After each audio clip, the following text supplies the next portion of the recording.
Hello friends, welcome to CCD complete course destination. जैसे कि हमने कल की क्लास में अपना चैप्टर नंबर 3 कंप्लीट कर लिया था, जो कि था हमारा कोऑर्डिनेट ज्योमेट्री। इसके बाद हमारा अगला चैप्टर स्टार्ट होता है linear equations in two variables. क्या आपको लगता है कि आपने पहले कभी लीनियर इक्वेशंस नाम सुना है या सुना सुना सा लग रहा है?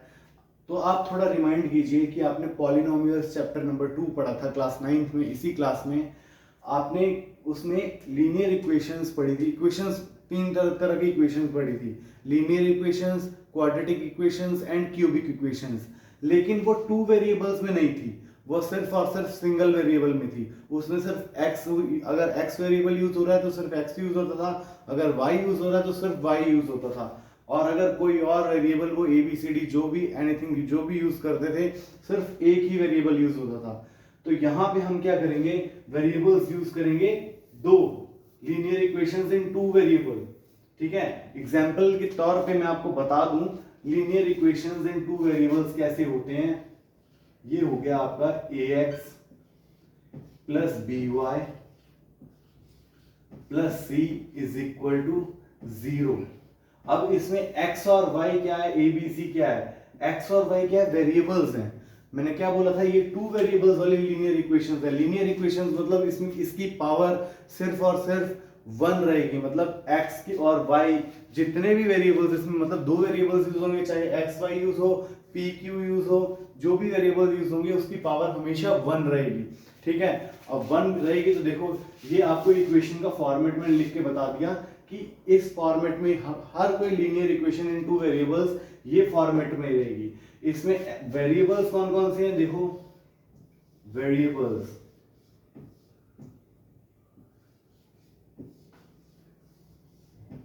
कौन कौन से हैं, x और y। अब इसमें a b और c क्या है, तो देखिए c आपका है कांस्टेंट है, इसकी वैल्यू माइनस इंफिनिटी से प्लस इंफिनिटी तक कुछ भी हो सकती है, मतलब इंटीजर, कोई भी इंटीजर हो सकता है। ठीक है, इजी है, कोई भी इंटीजर हो सकता है कांस्टेंट में। अब बात करें a और b की, a और b पॉजिटिव भी हो सकता है, नेगेटिव भी हो सकता है। मतलब a और b भी क्या होगा, इंटीजर होगा। a और b, यहीं पे c के साथ ही लगा देता हूं मैं, a और b ये इंटीजर होगा। ठीक है, अब इंटीजर होगा तो मतलब रियल नंबर होगा। a b और c रियल नंबर्स हैं और x और y की जो है वो वेरिएबल्स हैं। ठीक है, हमेशा वेरिएबल की पावर 1 ही रहेगी। a की पावर a 0 हो सकता है, b 0 हो सकता है, c 0 हो सकता है, x भी 0 हो सकता है, y भी 0 हो सकता है। मतलब x और y वेरिएबल्स हैं तो इनकी वैल्यू कुछ भी रख सकते हैं। उसके बेस पे हम दूसरे की वैल्यू निकालेंगे, वो हम अगले जो solution of a linear equation इसमें करेंगे। लीनियर इक्वेशंस आपको समझ आ गया। लीनियर इक्वेशंस मतलब कि वेरिएबल की पावर जो है वो हमेशा 1 में रहेगी, पावर 1 रहेगी। जैसे पॉलिनोमियल हमने पढ़ा था, पॉलिनोमियल में सिर्फ 1 वेरिएबल था, उसमें 1 वेरिएबल था, लेकिन वो सारे उसमें 3 तरह के हमने इक्वेशंस पढ़ी थी, लीनियर इक्वेशंस, क्वाड्रेटिक इक्वेशंस और क्यूबिक इक्वेशंस। लेकिन इस चैप्टर में हम सिर्फ लीनियर इक्वेशंस पढ़ेंगे, लेकिन 1 वेरिएबल वाला नहीं पढ़ेंगे, 2 वेरिएबल वाला पढ़ेंगे। ठीक है, लीनियर इक्वेशंस की मुझे लगता है कि आपको डेफिनेशन समझ आ गई होगी और ये इस फॉर्मेट में हमेशा लिखी जाएगी, ax plus b y plus c. Example के तौर पे मैं लिख के बता दूं आपको, जैसे कि ये लिखा है x plus y is equal to 2। इसमें x वेरिएबल है, y वेरिएबल है, 2 कांस्टेंट है। अगर हम 2 को इधर लिखेंगे, ये फॉर्मेट में नहीं है अभी, इसको इस फॉर्मेट में लिखेंगे तो ऐसे लिखेंगे x plus y minus 2 equal to 0। अब इसमें माइनस 2 है, वहां पे प्लस c लिखा है, तो मतलब कि इसको हम लिख सकते हैं 1 डॉट x, मतलब 1 multiply by x plus 1 multiply by y plus minus 2 bracket में इक्वल टू 0। इसमें a की वैल्यू क्या होगी, इसमें a की वैल्यू हो जाएगी आपकी 1 और b की वैल्यू भी हो जाएगी 1 और c की वैल्यू क्या हो जाएगी -2। तो आपको समझ लग गया होगा कि linear equations in two variables का फॉर्मेट क्या होता है, इसके बारे में आपको जानकारी मिल गई होगी कि लीनियर इक्वेशंस क्या होती हैं। ठीक है, अब हम चलते हैं आपके solution of a linear equation. ठीक है, इससे पहले हम ऐसे करते हैं, एक्सरसाइज आपकी फर्स्ट एक्सरसाइज कर लेते हैं। फर्स्ट एक्सरसाइज में सिर्फ लीनियर इक्वेशंस के बारे में ही बताया गया है, उसके रिलेटेड हम क्वेश्चंस कर लेते हैं। ठीक है, और एक दो एग्जांपल भी सॉल्व करेंगे इसी एक्सरसाइज से रिलेटेड। ठीक है, उसके बाद हम चलेंगे आपके अच्छा, ये जो 4 टॉपिक मैंने यहाँ पे लिखे हुए हैं ना, यही आपको इस चैप्टर में पढ़ने हैं और यही आपके सिलेबस में है। एग्जाम पॉइंट ऑफ व्यू से भी यही सब बहुत ज्यादा इंपॉर्टेंट है। आज हम लीनियर इक्वेशंस पढ़ेंगे और solution of a linear equation पढ़ेंगे। उसके बाद ग्राफ पढ़ेंगे, ग्राफ कैसे टू वेरिएबल्स से ग्राफ कैसे हम रिप्रेजेंट करते हैं। हमने कल कार्टेशियन प्लेन पढ़ा था, कल और परसों में, तो वो कार्टेशियन प्लेन में ग्राफ में कैसे रिप्रेजेंट करेंगे लीनियर इक्वेशंस को। ठीक है, उसके बाद equations of linear lines parallel to x axis and y axis, ये हम अलग से करेंगे। ठीक है, मतलब आज का हमारा 2 टॉपिक है, लीनियर इक्वेशंस और solution of a linear equation. ठीक है, तो हम पहले लीनियर इक्वेशंस से रिलेटेड मेरे को लगता है कि आपको लीनियर इक्वेशंस का डेफिनेशन वगैरह समझ आ गया होगा और ये क्या होता है ये भी आपको अच्छे से समझ लग गया होगा। हम चलेंगे लीनियर इक्वेशंस के क्वेश्चंस के ऊपर। हम चलते हैं आपकी एक्सरसाइज से पहले एग्जांपल करते हैं। आपकी एनसीईआरटी का एग्जांपल नंबर 2 देखिए। एग्जांपल नंबर 2 देखिए, उसमें उसने बोला है कि फर्स्ट पार्ट है आपका, x की वैल्यू है, x इज इक्वल टू है -5। उसने बोला है इसको linear equation in two variables के फॉर्मेट में लिखना है। Linear equation in two variables के फॉर्मेट में लिखना है। अब हमारे पास y तो है ही नहीं, तो अब क्या करेंगे, तो देखो क्या करना है। देखो, इसको हम लिख सकते हैं x + 5 = 0, बिल्कुल लिख सकते हैं। अब हम इसको लिख सकते हैं 1 × x + 0 × y + 5 = 0, बिल्कुल लिख सकते हैं, ऐसे भी लिख सकते हैं। अब इसको कंपेयर करो इससे, ax + by + c = 0। ठीक है, अब उसने बोला है कि इसमें हमको a b और c की वैल्यू भी हम पूछ सकता है, वैसे इसमें पूछा नहीं है, उसने सिर्फ बोला है कि इस फॉर्मेट में लिखो। तो ये फॉर्मेट हमने लिख दिया है। इसको हम ऐसे भी लिख सकते हैं, डॉट का मतलब भी मल्टीप्लाई ही होता है मैथमेटिक्स में, याद रखना। जहां पे भी डॉट लिखा है या ब्रैकेट के बाहर कुछ लिखा हो तो उसका मतलब मल्टीप्लाई होता है। जैसे कि अगर ऐसा लिखा हो, मान लीजिए 2 ब्रैकेट में लिखा है -5, इसका मतलब भी है कि -5 को मल्टीप्लाई करेंगे 2 से, इसका आंसर आ जाएगा -10। ठीक है, समझ गए।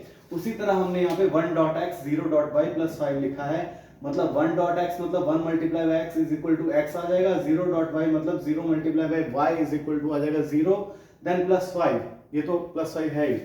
ठीक है, समझ गए, बहुत ही आसान क्वेश्चन था। इसी तरह मतलब आपका एग्जाम्पल से ये आपको समझ लग गया होगा कि हम किस तरह के क्वेश्चंस लीनियर इक्वेशंस में करेंगे। इसके बाद हम चलते हैं आपकी एक्सरसाइज 4.1 पे।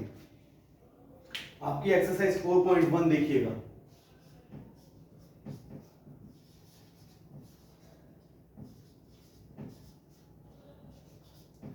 एक्सरसाइज 4.1 देखिएगा। पहला क्वेश्चन उसने क्या पूछा है कि एक नोटबुक है, नोटबुक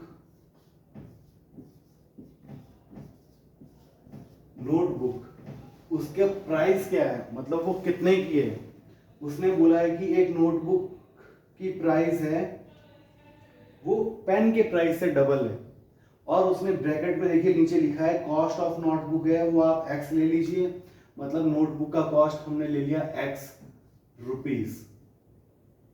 ठीक है, x रुपीस हो गया किसका, कॉस्ट ऑफ नोटबुक। और उसने पेन का भी बताया है, पेन का ले लीजिए कितना, y रुपीस। अब पेन का भी हो गया y रुपीस आपका। अब उसने बोला है, क्वेश्चन देखिए, cost of notebook is twice as the cost of a pen, मतलब कि नोटबुक का कॉस्ट जो है वो डबल है पेन के, मतलब 2 पेन खरीद सकते हैं नोटबुक के प्राइस में। अगर मतलब नोटबुक 10 रुपए की आ रही है तो पेन 5 रुपए का आ रहा है, तो हम लिख सकते हैं 10 रुपए = 2 × 5। तो x हो गया नोटबुक का प्राइस, पेन का हो गया 2y। उसने ये पूछा है कि इसको हमने linear equation in two variable के फॉर्म में लिखना है। तो फ्रॉम क्वेश्चन ये हो गया x इक्वल टू 2y। अब हम क्या लिखेंगे देखो, इसको हम लिख सकते हैं x minus 2y is equal to 0। तो यही आपकी हो जाएगी linear equation in two variable. बस इतना सा काम था। थ्योरी लिखनी है, थ्योरी देखो, कॉस्ट ऑफ नोटबुक गिवन, सबसे पहले लिखना है ऊपर गिवन। मैं आपको पूरा थ्योरी के साथ बताता हूं। अगर एग्जाम में कोई थ्योरेटिकल क्वेश्चन आ जाता है तो प्लीज उसकी थ्योरी जरूर लिखिए। अगर मैं यहाँ पे नहीं भी कराता हूं तो एटलीस्ट आप अपनी जो भी हेल्प बुक है उससे यूज करके थ्योरी जरूर लिख सकते हैं। मेरा मेन मोटो आपको समझाना, ठीक है। मैं आपको थ्योरी भी लिख के बताता हूँ। इसका फर्स्ट क्वेश्चन है, देखिए क्वेश्चन नंबर फर्स्ट बोल रहा है गिवन लिखो सबसे पहले। फर्स्ट क्वेश्चन गिवन, गिवन क्या क्या दिया हुआ है, कॉस्ट ऑफ नोटबुक, क्या है नोटबुक की cost x, then cost of pen, pen की कॉस्ट क्या है y। अब उसने एक और चीज बोली है कि cost of notebook is twice as cost of pen. As we know that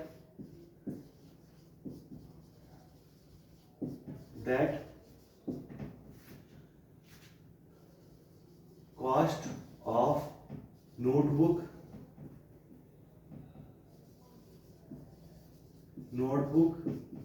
is twice as of pen, ठीक है। तो मतलब therefore, यहाँ पे therefore का साइन लगाएंगे, ये therefore का साइन होता है, याद रखिएगा। therefore x is equal to 2y, ठीक है। then x minus 2y is equal to 0। यही आपका हो जाएगा आंसर। बस ये दो लाइनें लिखनी थी और कुछ नहीं करना था इसमें, ठीक है। आपका क्वेश्चन नंबर 1 आपको क्लियर हो गया होगा।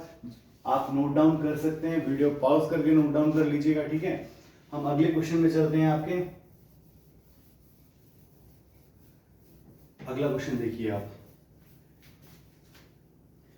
क्वेश्चन नंबर 2 उसने कहा है कि कुछ उसने पार्ट दिए, 8 पार्ट दिए अलग अलग। उसमें उसने पूछा है कि इन सबको ax plus b y plus c की फॉर्मेट में लिखना है और a b और c की वैल्यू भी बताइए।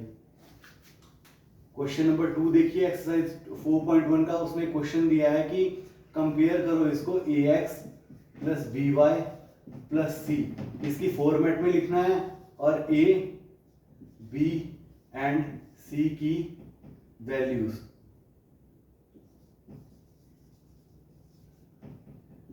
ठीक है, ये लिखनी है हमें और कुछ भी नहीं करना है। फर्स्ट पार्ट देखते हैं इसका फर्स्ट पार्ट देखो। फर्स्ट पार्ट उसने बोला 2x plus 3y is equal to 9.35।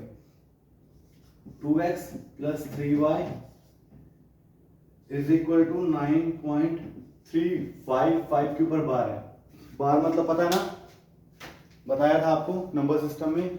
बार वहां पे आता है जो ना तो खत्म हो रहा है और रिपीट हो रहा है, मतलब कि नॉन टर्मिनेटिंग रिपीटिंग डेसिमल है ये, ठीक है। याद रखना इस चीज को। अब इसका सॉल्यूशन देखो कैसे करेंगे हम। 2x प्लस 3y है ना, इसको देखो 2x इस फॉर्मेट में लिखेंगे पहले तो। 2x प्लस 3y ये इधर जाएगा तो माइनस में आ जाएगा, माइनस 9.35 ऊपर बार इज इक्वल टू 0। अब इसको देखो ये माइनस आ रहा है, यहाँ प्लस है, तो फिर से लिखेंगे 2x plus 3y plus bracket में आ जाएगा माइनस 9.35, 5 के ऊपर बार इज इक्वल टू 0। अब इसको कंपेयर करो। हमने इस फॉर्मेट में लिख दिया, इसको फॉर्मेट चेक कर लीजिएगा पहले, फॉर्मेट सेम है। अब उसने a b और c की वैल्यू पूछी है, तो a की वैल्यू क्या आ गई 2, b की वैल्यू क्या आ गई 3 और c की वैल्यू क्या आ गई माइनस 9.35 के ऊपर बार। इतना सा क्वेश्चन था बस, और कुछ भी नहीं था इसमें, ठीक है। यहां पे एक थ्योरी की लाइन लिखेंगे, बाय कंपेयरिंग विद दिस, ये आपको यहां पे लिखना है, याद रखना। इसके बाद बाय कंपेयरिंग दिस, इसको आप नाम दे देना। देखो मैं इसका पूरा लिख के बताता हूं आपको कैसे लिखना है, ठीक है। ए बी सी बाद में लिखेंगे, ठीक है। इसको इक्वेशन नंबर फर्स्ट दे दो, ठीक है। फिर लिखेंगे by comparing equation first with ax plus by plus c is equal to 0, we get a is equal to 2, b is equal to 3 and c is equal to -9.35 बार। क्या इसमें कुछ भी hard था? कुछ भी नहीं था, बस सेटलमेंट करनी थी थोड़ी इधर उधर, बस प्लस माइनस के साइन करने थे और ए बी और सी की वैल्यू निकालनी थी और कुछ भी नहीं था इसमें। ठीक है, इसी तरह एक और पार्ट में इसका आपको करके बताता हूँ, उसके बाद आप अगला पार्ट आपको और ये पार्ट जो भी बचे हुए वो खुद ट्राई करेंगे घर पे। ठीक है, क्योंकि इसके बाद हमको सॉल्यूशन ऑफ लीनियर इक्वेशन भी पढ़ना है और उसके भी क्वेश्चंस करने हैं, वो भी आपको समझाना जरूरी है। तो चलिए सेकंड पार्ट की तरफ। आपका सेकंड पार्ट क्या है? सेकंड पार्ट रुकिए, हाँ सेकंड पार्ट पहले मैं कराता हूँ, बाकी पार्ट इजी हैं, आप खुद कर लेंगे। ठीक है, सेकंड पार्ट देखिए, x माइनस वाई अपॉन 5। एक और पार्ट करा दूंगा जरूर, सेकंड के बाद थर्ड भी करा दूंगा, थर्ड नहीं कराऊंगा, सेवंथ कराऊंगा। सेवंथ थोड़ा सा ट्रिकी लग रहा है, वो करा दूंगा आपको। ठीक है, सेकंड पार्ट में देखिए x माइनस वाई अपॉन 5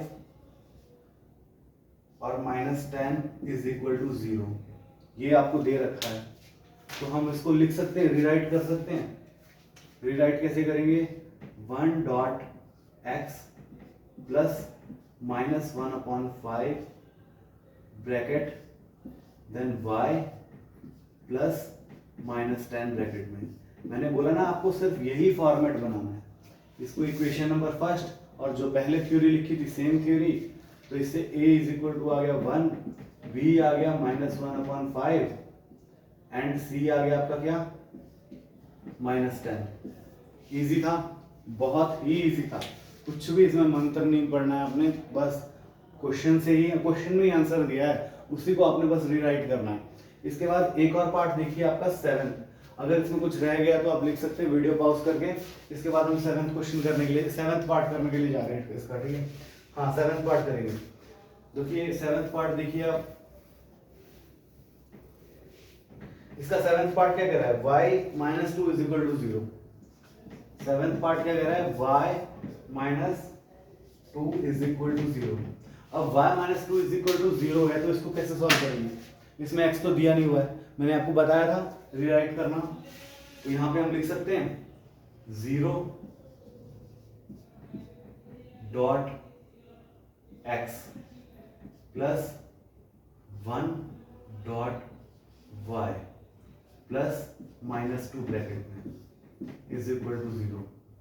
इसको equation number first, same theory, a की वैल्यू आ जाएगी 0, b की वैल्यू आ गई 1 और c की वैल्यू आ गई -2। कुछ भी हार्ड था इसमें, बस थोड़ा सा ट्रिकी था, उसमें x दिया ही नहीं था और इसके अलावा इसमें कुछ भी नहीं था। ठीक है, इसी के साथ आपकी एक्सरसाइज 4.1 खत्म होती है। अब हम चलेंगे आपके सेकंड पार्ट पे, solution of a linear equation. Solution of a linear equation मतलब हम सॉल्यूशन कैसे निकालेंगे लीनियर इक्वेशन का, होता क्या है solution of a linear equation, देखिए इसी को डिस्कस करेंगे हम। आपकी एक्सरसाइज 4.1 खत्म हो गई है, अब हम सॉल्यूशन डिस्कस करेंगे। होता क्या है, देखिए थ्योरी पे मत जाओ, किताबों पे थ्योरी बहुत लिखी होती है, ऐसे आगे भी आएंगे आपको थ्योरी पढ़ने के लिए। अगर आप थ्योरी समझने जाएंगे, डीपली समझेंगे तो अलग बात है, अगर ऊपर ऊपर से समझेंगे तो वो तो समझ में आने नहीं है, ऊपर से कंफ्यूज अलग से हो जाएंगे। ठीक है, इसलिए जितना पढ़ा रहा हूँ उतना काफ़ी है, उससे ज़्यादा पढ़ने की ज़रूरत नहीं है इस क्लास के लिए। इससे ज़्यादा पढ़ना है तो फिर आपको भाई PhD करनी तो अलग बात है। ठीक है, 9th में पढ़ रहे हो तो 9th के लेवल का पढ़ लोगे, जितना मैं पढ़ा रहा हूँ एनफ है। एग्जाम पॉइंट ऑफ व्यू से तो बहुत बहुत ज़्यादा पढ़ा रहा हूँ, इससे ज़्यादा एग्जाम में पूछेगा नहीं, 100 में से 100 नंबर लाने के लिए काफ़ी है। ठीक है, तो चलिए देखते हैं आपका solution of a linear equation होता क्या है। ठीक है, आप देखिए इसका, आप बुक में देखिए, हम एक्सरसाइज ही डायरेक्ट शुरू करते हैं, इसमें क्वेश्चंस वगैरह कुछ है। हाँ ठीक है, क्वेश्चन है, एग्जांपल नंबर 4 देखिए आप, एग्जांपल नंबर 4 सॉल्यूशन क्वेश्चन से ही करके बताऊंगा आपको कि solution of a linear equation होता क्या है। ठीक है, इसमें बोला है कि 2 सॉल्यूशन फाइंड करने हैं सबके, find 2 solutions, 2 solutions, 2 solution find करने हैं। पहला पार्ट है इसका 4x + 3y = 12, 4x plus 3y is equal to 12। Actually solution है क्या, x की वैल्यू और y की वैल्यू कुछ भी इसमें पुट करेंगे 12 के बराबर आनी चाहिए, और वो अलग अलग वैल्यूज ही सॉल्यूशन है। लेकिन जो हम x की वैल्यू पुट करेंगे उसके हिसाब से y की वैल्यू आएगी, अपनी मर्जी से नहीं कुछ भी पुट कर देंगे। अब देखो क्वेश्चन में करके देखते हैं, सॉल्यूशन देखते हैं। पहले हम पुट करेंगे x is equal to 0। x 0 put किया तो 4, तो ये तो 0 हो गया। यहाँ पे क्या आ जाएगा 3y इज इक्वल टू 12, तो y की वैल्यू क्या आ जाएगी 12/3 इज इक्वल टू 4। मतलब अगर x 0 होगा तो y की वैल्यू होगी 4। ये आपका होता है सॉल्यूशन, इसको कहते हैं सॉल्यूशन। x की वैल्यू कुछ भी पुट करो, y की वैल्यू इक्वेशन से निकलेगी, लीनियर इक्वेशन से निकलेगी, और वो जो वैल्यू निकलेगी, जैसे 0 हमने यहाँ पे पुट किया तो 4 वैल्यू होगी y की, तो 0 4 सॉल्यूशन होगा इसका। अब इस इक्वेशन में जो हमने x और y की वैल्यू निकाली है, इसको पुट करेंगे तो 12 के बराबर आएगा। आप ट्राई करके देख लें, x की वैल्यू 0 तो ये 0 हो गया, 4 यहाँ पे पुट किया, 4 3 से 12, 12 के बराबर आएगा। अब देखो इसका सेकंड, ये तो हो गया फर्स्ट सॉल्यूशन। सेकंड सॉल्यूशन देखो, x की वैल्यू 1 करते हैं, put x is equal to 1, तो क्या हो गया 4 into 1 plus 3y is equal to 12। तो 3y is equal to 12 minus 4 कितना हुआ, 12 माइनस 4 कितना हुआ 8, 12 माइनस 4 ऐसे आ जाएगा, तो 3y इज इक्वल टू 8। तो y की वैल्यू क्या आ गई 8/3। तो दूसरा सॉल्यूशन क्या हो गया 1 और 8/3। अगर आपको फ्रैक्शन में नहीं लेके आना है आंसर, तो एक और तरीका कर सकते हैं। एक तो 0 आपने वैसे ही पुट कर दिया है, एक इधर से पुट कर दो, यहां पे लिख दो put y equal to 0, x यहां पे पुट कर दिया, यहां पे y पुट कर दो, 4x प्लस 3y 0 हो जाएगा इज इक्वल टू 12। तो x की वैल्यू आ जाएगी 12/4, ठीक है, तो इज इक्वल टू कितने आ जाएगा 3। मतलब ये आ गया आपका 3 और 0। दो सॉल्यूशन हमने फाइंड आउट कर दिए। किसी की भी वैल्यू पुट करके देख सकते हैं और कुछ भी पुट करके देख सकते हैं, ठीक है। शुरुआत 0 से करने अच्छा रहता है, क्योंकि 0 से करने से एक तो इक्वेशन छोटी हो जाती है, ऊपर से सॉल्यूशन निकालना आसान हो जाता है। बहुत ही आसान है। हमने पहले 0x में पुट किया, x की वैल्यू 0 पुट की, तो हमको y की वैल्यू 4 आ गई, तो 0 4 एक सॉल्यूशन हो गया। और हमने दूसरी बार y की वैल्यू 0 पुट की। देखो हमेशा मैंने आपको बताया था ना पॉलिनोमियल में, और उसमें भी क्या कहते हैं, लास्ट चैप्टर क्या हमने पढ़ा था कोऑर्डिनेट ज्योमेट्री में, कि जब भी हम लिखेंगे एक्स वाई इस फॉर्मेट में लिखेंगे, पहले x फिर y। तो पहले x 0 पुट किया, 4 y की वैल्यू 4 आई। अब हमने 0 y की वैल्यू पुट की थी, इसलिए दूसरी बार 0 चला गया, पीछे चला गया, तो x की वैल्यू 3 आ गई यहाँ पे, तो 3 0 लिखेंगे।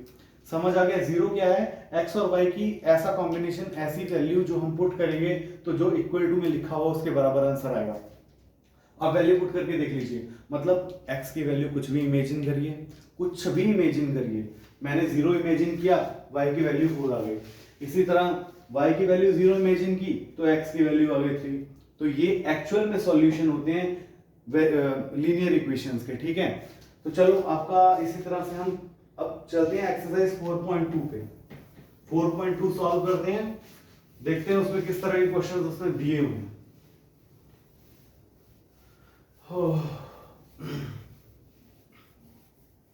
देखिए एक्सरसाइज 4.2 आपका क्या कह रहा है, 4.2 क्या कह रहा है इसमें, देखिए which of the following option is true and y. उसने इक्वेशन दी है y is equal to 3x plus 5, y equal to 3x plus 5 दिया है, और वो पूछ रहा है कि इसमें से कौन सा, जो उसने कुछ ना स्टेटमेंट्स लिखी हैं, y is equal to 3x plus 5 उसने लिखा है, मतलब कि एक दिया है आपको इक्वेशन दी है, linear equation in two variables वाली, y equal to 3x plus 5 equation दे दी, और उसने कुछ स्टेटमेंट्स दिए नीचे, वो बताना है कि वो स्टेटमेंट्स ट्रू है या फॉल्स है। पहली स्टेटमेंट क्या कह रही है कि इसका सिर्फ एक ही सॉल्यूशन हुआ, मतलब y इक्वल टू 0 पुट किया, 3x इक्वल टू -5 आ गया, मतलब x की वैल्यू -5/3 आ गई। लेकिन ये कह रहा है कि सिर्फ एक ही सॉल्यूशन है, क्या ये पॉसिबल है? एक बार x को 0 पुट करो, y को 0 पुट करो, y को 1 पुट करो, 3 को 1, x को 1 पुट करो। मतलब मेरे हिसाब से इसके इन्फिनिट सॉल्यूशन होंगे। 1 2 3 4 5 6 कुछ भी पुट कर लो, x की वैल्यू पुट कर लो, चाहे y की वैल्यू पुट कर लो, कुछ ना कुछ आंसर जरूर आएगा, ये याद रखना हमेशा। इसी तरह उसने सेकंड पार्ट में बोला है कि इसके सिर्फ 2 सॉल्यूशन है, जो कि फिर से गलत है। मैंने बताया इसके इन्फिनिट सॉल्यूशन हो सकते हैं, पुट करके देख लीजिए आप। इसके बाद उसने बोला इन्फिनिट सॉल्यूशन, जो कि बिल्कुल सही है। ठीक है, इसके इन्फिनिट सॉल्यूशन कैसे होंगे? जैसे मैंने पुट कर दिया y की वैल्यू 2, y की वैल्यू 2 पुट की, तो 2 is equal to 3x plus 5 इधर गया माइनस में, तो 3x is equal to minus 5 plus 2, 3x is equal to क्या आ गया? -3, x इज इक्वल टू क्या आ गया? -1। मतलब y की वैल्यू 2 पुट कर रहे हैं तो x की वैल्यू -1 आ रही है। एक तो इसका ये सॉल्यूशन हो गया। ठीक है, अगर मैं y की वैल्यू 6 y की वैल्यू पुट करता हूं 2 2 4, हाँ 4 नहीं 4 नहीं पुट करते, ऐसे करते हैं 5 6 7, हाँ 2 5 -3 8 पुट करते हैं, y की वैल्यू 8 पुट करते हैं। ठीक है, y की वैल्यू 8 पुट की तो 8 is equal to 3x plus 5 इधर आ गया, तो 3x is equal to -5 plus 8, 3x is equal to 3, x equal to 1। मतलब अगर x की वैल्यू 1 होगी तो y की वैल्यू आ जाएगी 8। इस तरह से लंबी चेन चलती जाएगी। 8 की जगह अब आप पुट कर लीजिए, देखो इसमें 8 12, 8 में से 3 गए, 8 में से 5 गए तो 3 आया, 9 10 11, 11 पुट कर लीजिए। फिर से ये ऐसी मतलब सेम वैल्यू आ जाएगी। आप 11 पुट कर लीजिए, y की वैल्यू 11 पुट करेंगे तो क्या आएगा? 11 माइनस 5 कितना होता है? 11 माइनस 5 कितना होता है? 5 और 4, 5 और 6 11, 6 होता है, और 6 से 3 को डिवाइड करेंगे, यहाँ पे 2 आ जाएगा। ऐसे करके लंबी लाइन चल जाएगी, -1 1 2, यहाँ पे -2, यहाँ पे हम 3 पुट करेंगे तो क्या आ जाएगा? 9 10 11 12 13 14। मतलब इस तरह वैल्यू आते रहेगी। कुछ भी यहाँ पे कुछ भी हमने x की वैल्यू 3 पुट की ना, तो 3 3 9 9 प्लस 5 14, y की वैल्यू 14 आ गई। ठीक है, इस तरह से मतलब अलग अलग वैल्यूज आते जाएंगे और इन्फिनिट सॉल्यूशन होंगे इसके। इसीलिए इसका थर्ड आंसर सही हो जाएगा, इन्फिनिट मैनी सॉल्यूशंस। ठीक है, इन्फिनिटली मैनी सॉल्यूशंस आ जाएगा फर्स्ट का आपका आंसर। इसी के साथ हम चलते हैं क्वेश्चन नंबर सेकंड पे। सेकंड क्वेश्चन देखिए क्या पूछ रहा है वो। सेकंड क्वेश्चन पूछा है कि right 4 solutions of each of the following equations. इसमें से कोई एक क्वेश्चन मैं कराऊंगा, बाकी के सारे क्वेश्चंस आप करेंगे। ठीक है, सेकंड पार्ट में कराता हूं, उसमें पाई की वैल्यू है, बाकी दोनों आसान है। एक्स और वाई की एक एक वैल्यू पुट करनी है, 4 4 सॉल्यूशन आ जाएंगे। वाई की 1 2 3 4 5 ऐसे करके 4 कोई भी पुट कर दें, एक्स की वैल्यू अपने आप आ जाएगी और वही सॉल्यूशन। इसके चलो मैं 2 पार्ट कराता हूँ। पहले कराता हूँ मैं सेकंड पार्ट, यहाँ कराऊँ आपको, ऐसा करते हैं थर्ड पार्ट कराता हूँ, थोड़ा इजी है। फर्स्ट पार्ट आप खुद करेंगे, सेकंड पार्ट में करा दूंगा। फिर थर्ड पार्ट देखिए, उसने कहा है x equal to 4y, x equal to 4y। ठीक है, अब देखिए इसके सॉल्यूशन निकालने हैं, सीधा है, बहुत आसान है। एक सॉल्यूशन, 2 सॉल्यूशन, 3 सॉल्यूशन, 4 सॉल्यूशन, 4 है निकालने।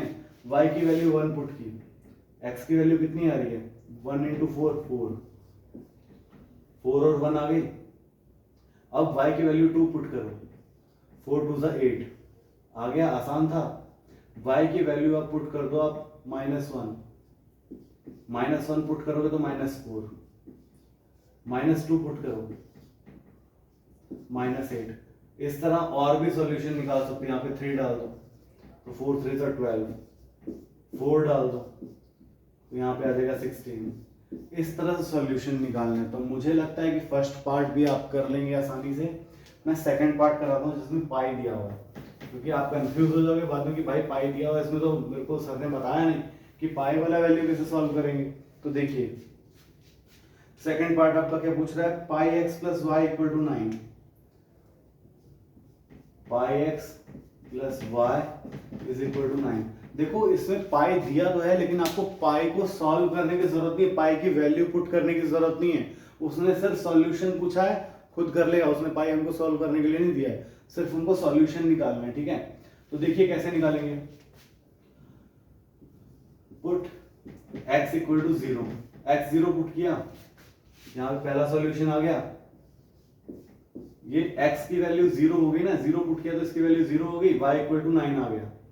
फिर उसके बाद हम पुट करेंगे इसमें x is equal to 1 put करेंगे, तो y की वैल्यू क्या आ जाएगी, इसी में y की वैल्यू क्या आ जाएगी, y equal to 9 minus pi, तो मतलब यहाँ पे आ गया क्या 1 और 9 माइनस पाई, ये आपका सेकंड सॉल्यूशन। उसके बाद कुछ भी पुट कर लो यार, y की वैल्यू पुट करते हैं हम 0, y की वैल्यू 0 पुट करते हैं तो क्या आता है 9 बाई पाई, ये आ गया आपका x। फिर y की वैल्यू 1 पुट करते हैं, y की वैल्यू 1 पुट करते हैं, 1 इधर जाएगा माइनस में, तो यहाँ आ जाएगा 8 बाई पाई, 8 बाई पाई, और y की वैल्यू तो 1 पुट की थी। तो ये आपके 4 सॉल्यूशन हो गए। इस तरह से पाई को सॉल्व करने की जरूरत नहीं है, पहले मैंने बता दिया था, पाई को डायरेक्ट आप पाई लिख सकते हैं आंसर में, गलत नहीं करेगा टीचर। ठीक है, इसके बाद चलो हम चलते हैं आपके क्वेश्चन नंबर 3 पे। क्वेश्चन नंबर 3 पूछ रहा है चेक करिए फॉलोइंग सॉल्यूशन होगा। अच्छा, x minus 2y equal to 4 दिया है, उसने बोला है कि 5 पार्ट दिए, इनमें से कौन सा सॉल्यूशन है इसका, तो ये आप खुद करेंगे। थर्ड क्वेश्चन बहुत ही आसान है, वैल्यू पुट करके देखेंगे, जिसमें इक्वेशन बराबर आ जाएगी वो वैल्यू हो जाएगी। ठीक है, अब मैं आपको बता ही देता हूँ यार, अब शुरू किया है तो बता देता हूँ। x minus 2y is equal to 4, उसने बोला है क्वेश्चन नंबर 3, कुछ पार्ट दिए हैं, फर्स्ट सेकंड थर्ड फोर्थ सारे लिख देता हूँ। फर्स्ट पार्ट है 0 2, सेकंड पार्ट क्या है आपका देखो 2 0, थर्ड पार्ट क्या है, थर्ड पार्ट है आपका 4 0, फोर्थ पार्ट क्या है √2 4 √2 और 4 √2। फिर फिफ्थ पार्ट क्या है आपका देखो 1 1। अब उसने बोला इनमें से 0 कौन सा है इसका, ये चेक करना है हमको, तो वैल्यू पुट करो। 0 की वैल्यू पुट की x में तो 0 हो गया, ये तो 0 हो गया। अब 2 की वैल्यू पुट की -2 × 2 -4, जो कि 4 के बराबर नहीं आ रहा है, तो ये सॉल्यूशन तो नहीं होगा, पक्का है। उसके बाद 2 और 0 पुट करो, x की वैल्यू 2 पुट की तो 2, -2 × y की वैल्यू 0 पुट की 0, 2 = 4, जो कि नॉट पॉसिबल, तो ये भी नहीं होगा। मतलब यहाँ पे x और y की वैल्यू पुट करने पे ये आंसर आना चाहिए आपका। अब देखो ये वाला पार्ट देखो, x की वैल्यू 4 पुट की और -2 y की वैल्यू 0 पुट की, इक्वल टू 4 आना चाहिए, तो 4 - 0 4 आ गया, 4 = 4, मतलब ये सॉल्यूशन तो पक्का है, ये 100% पक्का है, 100%। इसके बाद √4 √2 पुट करो, सॉल्व नहीं हो पा रहा है, √2 सॉल्व नहीं हो पा रहा है, तो ये पॉसिबल नहीं है। ठीक है, 1 1 पुट करो, x की वैल्यू 1 -2 प्लस 1 क्या होगा -1 -1 इज नॉट इक्वल टू 4, तो और कोई भी पार्ट इसका आंसर नहीं होगा, सिर्फ थर्ड पार्ट ही इसका आंसर होगा, इसका सॉल्यूशन होगा। इसके बाद हम क्वेश्चन करते हैं 4th नंबर। देखिए बहुत ही इंटरेस्टिंग क्वेश्चन है 4th नंबर, उसमें k की वैल्यू फाइंड करनी है और सॉल्यूशन उसने दिया है, तो इससे इजी क्वेश्चन नहीं हो सकता, और ये क्वेश्चन आपके एग्जाम पॉइंट ऑफ व्यू से भी बहुत इंपॉर्टेंट है, k की वैल्यू फाइंड आउट करने के लिए आ सकती है। ठीक है, देखिए k की वैल्यू कैसे फाइंड आउट करेंगे। उसने क्वेश्चन क्या दिया है, इक्वेशन, लीनियर इक्वेशन क्या दिए, देखिए 4th क्वेश्चन है, लीनियर इक्वेशन क्या दिए उसने 2x + 3y = k है। ठीक है, और x = 2 है, y = 1 है, हाँ y = 1 है, और ये इसका सॉल्यूशन है बोल रहा है, और फाइंड k की वैल्यू फाइंड आउट करनी है, ये सॉल्यूशन है।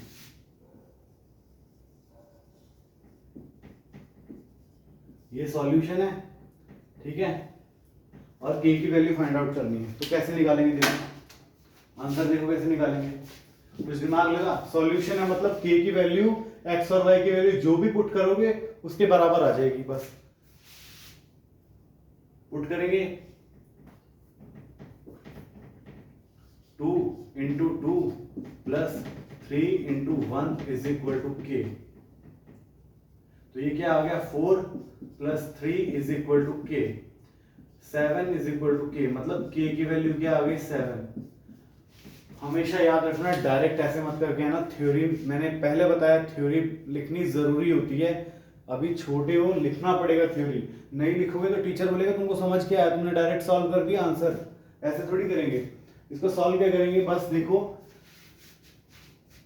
From question we know that solution मतलब x is equal to 2 and y is equal to 1 is the solution of this linear equation, पूरी लिखेंगे इक्वेशन, ठीक है। Then if we put x is equal to 2 and y equal to 1 in the equation, then k is then the constant is equal to this, बस value put करेंगे और इसका answer निकाल देंगे, फिर k equal to 7 कर देंगे, बस इतना सा था और कुछ भी नहीं था इसमें करना, ठीक है। आसान था, आसान था।